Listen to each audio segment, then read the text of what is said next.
राजा युग का प्रवर्तक है, क्योंकि धर्म या अधर्म के विषय में संपूर्ण लोक में शिक्षा देना उसका कर्तव्य है, इसलिए युग प्रवर्तक है। मान लो कोई शिक्षा ही नहीं देता, मान लो वो आजकल जैसी शिक्षा दी जा रही ह्यूमैनिटीज में, यूरोप के कुछ विद्वानों को पढ़ा दिया, कुछ भी आए बाएं साएं, उनकी मान लो अच्छी बातें भी हैं, तो भारत में उसका क्या संदर्भ है ये नहीं स्पष्ट करना, उसको आरोपित कर देना वर्तमान मुख्यतः हिंदू समाज के ऊपर, और कुछ भी व्याख्या करना। न तो ईसाइयत का कोई संदर्भ यहाँ पढ़ाया जाता, क्रिश्चियनिटी मनुष्य के विषय में क्या धारणा रखती है, और न ही भारत के शास्त्र पढ़ाए जाते, बस उनके कोई टुकड़े पढ़ा दिए जाते हैं। तो इसी तरह यह है कि युग प्रवर्तको राजा, राजा युग का प्रवर्तक है, ये एक चौथाई अंश हुआ ना। आगे क्या कहा, धर्म प्रशिक्षणात्, धर्म और अधर्म का प्रशिक्षण करने के कारण। अगर राजा धर्म और अधर्म का प्रशिक्षण नहीं करता तो फिर वो राजा कहे जाने योग्य ही नहीं है। आगे और क्या कहा है शुक्ल नीति में, युग प्रवर्तको राजा धर्म प्रशिक्षणात् युगानाम न प्रजानाम न दोषः किंतु नृपस्यतु। इसलिए अगर किसी समय समाज में दोष होता है तो ये काल का दोष नहीं माना जाएगा। युगानाम न प्रजानाम न, प्रजा का भी दोष नहीं है, दोषः किंतु नृपस्यतु, यह केवल राजा का दोष है, शासन का दोष है। आए दिन जो शासक हैं और जो शासकों के चाटुकार या उनके सेवक पोषक आदि बहुत से संगठन बने हैं, कोई हिंदुत्व का नाम लेता है, कोई भारतीयता का, कोई कुछ, वो क्या करता है, समाज की चर्चा करता है, समाज में ये दोष है, हिंदू समाज में ये दोष आ गए, जबकि सत्य क्या है, जैसा हम आगे और भी विस्तार से बताएंगे, सत्य ये है कि ये जो यूरो क्रिश्चियन स्टेट है ये तो सर्वग्रासी है, इसने तो जीवन के हर क्षेत्र में राज्य को सारा अधिकार दे दिया है। और जब यह अधिकार नहीं भी था, पुराने शुक्ल नीति जब लिखी गई है तब तो ऐसा अधिकार नहीं था, तब तो राज्य की ऐसी कल्पना भी नहीं थी, जो अभी राक्षसी प्रकार का राज्य चल रहा है उसकी कोई कल्पना नहीं थी। तब भी कहा है कि युगानाम न प्रजानाम न दोषः किंतु नृपस्यतु, युग का दोष नहीं है। ये मत कहिए अरे भाई इस समय ऐसा है, कलयुग है, ये सब, ये ब्रिटिश काल में ही ये शब्द ज्यादा चलाए गए हैं, ये कलयुग है, ये कलयुग है। अरे कलयुग के युगों के विषय में शास्त्रों में क्या कहा है वो तो पढ़िए।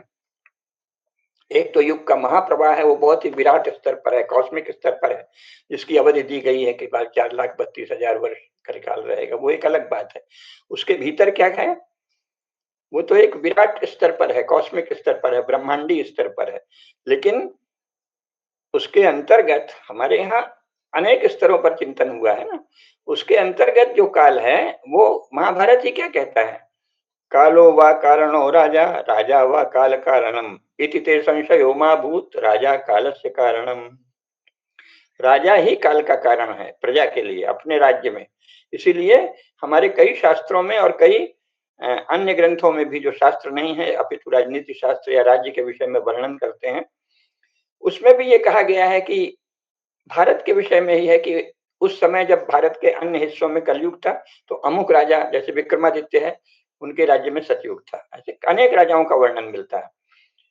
और हम वैसे भी देखते हैं कि सारे संसार में इस अर्थ में राज्य के स्तर पर एक तो ब्रह्मांडीय प्रक्रियाएं चल रही हैं, वो अलग बात है।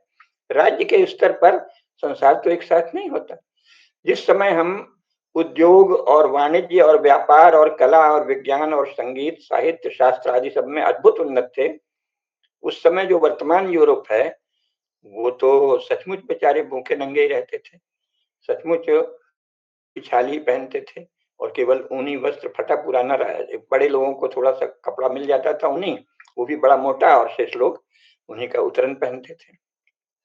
और वो शेष लोग ऐसे नहीं थे जैसे भारत में कह देते हैं, जो एकदम निचला वर्ग है, आर्थिक रूप से विपन्न है, वो 5% भी नहीं है, उसकी बात कर देते हैं। ऐसा नहीं, वहां 95 से 98% लोग विपन्न थे, अत्यंत गरीब थे, बल्कि और ज्यादा 99% तक, 1% के करीब लोगों के पास ही खाने को था। और वो भी क्या खाना था, उस समय जब भारत में साहित्य संस्कृति कला विज्ञान राजनीति सब कुछ वैभव पर था, वास्तु प्रतिमा मंदिर विशाल भवन सब बन रहे थे, जहाज बन रहे थे समुद्री, वो तो एकदम दीनहीन थे। तो सारी पृथ्वी में तो एक सा काल नहीं है। और जिस समय वो हमारा धन लूट के, अन्य दुनिया के अन्य हिस्सों का धन लूट के अब माला माल हो रहे थे, अब वो पाप पूर्ण था वो अलग बात है, लेकिन समृद्ध थे। और निरंतर उसके पहले कभी उनके यहाँ कोई वैज्ञानिक खोज नहीं हुई, और दुनिया का जब धन ले जाके और साथ ही पुस्तकें भी ले जाके उसको छिपा के अब कुछ लोगों को दिया, और उन्होंने उसके आधार पे परिश्रम बहुत किया। ऐसा कोई निंदा नहीं करते कहीं की भी, प्रतिभा और परिश्रम बहुत अचानक किए, लेकिन संसाधन नहीं थे। संसार की लूट से जब संसाधन आ गए, तब उन्होंने जो एक से एक खोज शुरू की, तो उस समय तो वो अधर्मपूर्ण था, लेकिन वैभव अचानक आया। और उस समय जिन देशों को उन्होंने लूटा था वहां दरिद्र था और कंगाली आई। तो एक सा तो नहीं होता कहीं भी। तो इसीलिए ब्रह्मांडीय प्रक्रिया का स्तर अलग है, लेकिन राज्य के स्तर पर एक सा काल नहीं होता। राजा कैसा है उसके अनुसार काल होता है। इसीलिए कहा है कालो वा कारणो राजा, राजा वा काल कारणम इति ते संशयो मा भूत, राजा कालस्य कारणम, राजा ही काल का कारण। और शुक्लनीति, ये महाभारत का कथन है। और शुक्लनीति भी क्या कह रही है? युग प्रवर्तको राजा धर्मा धर्म प्रशिक्षणात्, युगानाम न प्रजानाम न दोषः किंतु नृपश्यतु। ये है ना। और ये अनेक इस विषय में एक दो कथन नहीं है, ये हजारों हजार कथन है। और ये भी कहा है कि धर्मशास्त्र के अंतर्गत ही राजशास्त्र है, राजधर्म। ये सदा जानना चाहिए, धर्मशास्त्रांतर्गत ही राजशास्त्र है। ये अनेक जगह कहा है, नीति प्रकाश में भी कहा, धर्मशास्त्रांतर्गत एवं इदम राजशास्त्रम विवक्षितम या विवेचितम आदि आदि, इससे मिलते जुलते अंश अनेक जगह आए हैं। तो धर्मशास्त्र के अंतर्गत है राजधर्म। तो अगर आप धर्मशास्त्र को नहीं जानते, धर्म के विषय में हमारे शास्त्र, हमारी परंपरा, हमारी प्रज्ञा की विशाल परंपरा, महान परंपरा क्या कहती है, ये नहीं जानते, अकेला राजधर्म की बात करने लगने का कोई अर्थ नहीं है कि राजधर्म है, राजधर्म है। उस राजधर्म का कोई, धर्मशास्त्र के अंतर्गत राजधर्म है। तो पहले तो धर्म को जानना, राजा को भी जानना चाहिए, प्रजा को भी जानना चाहिए, सब नागरिकों को भी जानना चाहिए, शासकों को भी जानना चाहिए। जब हम धर्म को जानेंगे तो धर्म की विस्तृत विवेचना होगी। वर्ण का धर्म क्या है, आश्रम का धर्म क्या है, जो वर्ण आश्रम से बाहर कोई मनुष्य रह रहे हैं अगर, तो उनका धर्म क्या है, जो ब्राह्मण हैं, जो म्लेच्छ हैं, उनका भी एक धर्म है। किसी को ये नहीं कहा है कि तुम धर्म से मुक्त हो।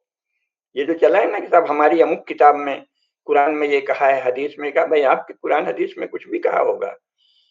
आप इबादत के लिए, पूजा के लिए कोई भी तरीका अपना सकते हैं, आपकी बाइबल में कुछ भी कहा होगा। कोई और कल को पुस्तक ले आएगा, हम फलाने गुरु जी को मानते हैं, उनका ये कहना, भाई आपका यथार्थ गीता है, फलाने गीता है, कुछ भी, उससे नहीं होता कुछ। शासन और समाज की व्यवस्था तो धर्म से चलेगी। तो ये धर्म समस्त मनुष्यों के द्वारा पालनीय है, ये कहा है। इसलिए मानव धर्म कहा है। मनुस्मृति का मूल नाम है मानव धर्म शास्त्र। तो मानव धर्म जो है वो तो सबको पालन करना पड़ेगा। ये नहीं कह सकते कि हमारे में तो लिखा है कि हम दूसरे की संपत्ति छीन लेंगे और दूसरे को मारेंगे और बलात्कार करेंगे और व्यभिचार करेंगे और आगजनी करेंगे। क्यों करेंगे? क्योंकि तुम हमारे अल्लाह ताला को नहीं मानते, फलाने को मानते हो, राम को मानते हो, कृष्ण को मानते हो, ब्रह्म को मानते हो, विष्णु को मानते हो। तो करेंगे तो उसके भी प्रावधान है कि जो ऐसा करे वो आत्ताई है और उसको देखते ही उसका वध कर दिया जाए आदि। वो बाद में बात यथा समय चर्चा होगी। लेकिन ऐसा कुछ नहीं है। संसार का कोई भी मनुष्य धर्म के बाहर आचरण नहीं कर सकता, ये देखना शासक का काम है। और अपने शासन के भीतर, अपने राज्य क्षेत्र में हर राजा का काम है, हर शासक का काम है, हर शासन का काम है कि वो किसी को भी इसकी अनुमति नहीं दे कि वो अधर्माचरण करे, वो झूठ बोले, वो दावा करे कि केवल हम ही शासन के योग्य हैं, वो दावा करे कि जो हमारे ढंग से प्रार्थना नहीं करता, पूजा नहीं करता, इबादत नहीं करता, सर्विस नहीं करता, हम तो उसको कन्वर्ट करेंगे या मार डालेंगे। तो उसको कठोर दंड, प्राण दंड देना, यह शासन का कर्तव्य है। तो ये जानना चाहिए कि मानव धर्म शास्त्र केवल भारत में लिखा गया है। इसके बाद पिछले 60 वर्षों से पहली बार यूरोप में मानव धर्म की बात होने लगी, मानवता की, ह्यूमैनिटी की। 60 वर्ष पहले या अधिक से अधिक 100 वर्ष पहले संपूर्ण यूरोप में एक भी व्यक्ति ऐसा नहीं था जो मानव धर्म की बात करे, मानवता की बात करे। तो यहाँ जो उनके बहुत ही मूर्ख लोग बहुत हो गए हैं कुशिक्षा के कारण भारत में, तो अक्सर कहते हैं हम तो धर्म नहीं मानते, हम मानवता मानते हैं, हम इंसानियत मानते हैं। उनको ये पता ही नहीं कि ये शब्द ही केवल भारत की प्रेरणा से चले हैं। मानव धर्म शब्द ही विश्व में भारत के कारण आया है, और उसी से फिर मानवता आदि वो लोग कहने लगे हर बात को अपना रंग देने के लिए। संपूर्ण यूरोप में मानवता की कभी कोई बात हुई ही नहीं। फेथफुल और हीदन, और वहां संपूर्ण अरब में क्या है, मोमिन और मुशरिक और मुनाफिकीन और काफिर, ये सब मनुष्य को ही होता है। सभी मनुष्यों के द्वारा कुछ नियम पालनी है, ये केवल भारत में कहा गया है। और अब कुछ प्रबुद्ध लोग, सारा पूरा नहीं लेकिन कुछ प्रबुद्ध लोग यूरोप और अमेरिका में भी कहने लगे थोड़े से, लेकिन व्यापक रूप से ये बात केवल भारत में कही गई है। तो इसीलिए ये विशेष कर जानना चाहिए कि राज्य का संदर्भ क्या है। और तो युग प्रवर्तको राजा धर्मा धर्म प्रशिक्षणात्, धर्म और अधर्म का सदा प्रशिक्षण करे, जनता के बीच ये बताए कि क्या धर्म है क्या अधर्म।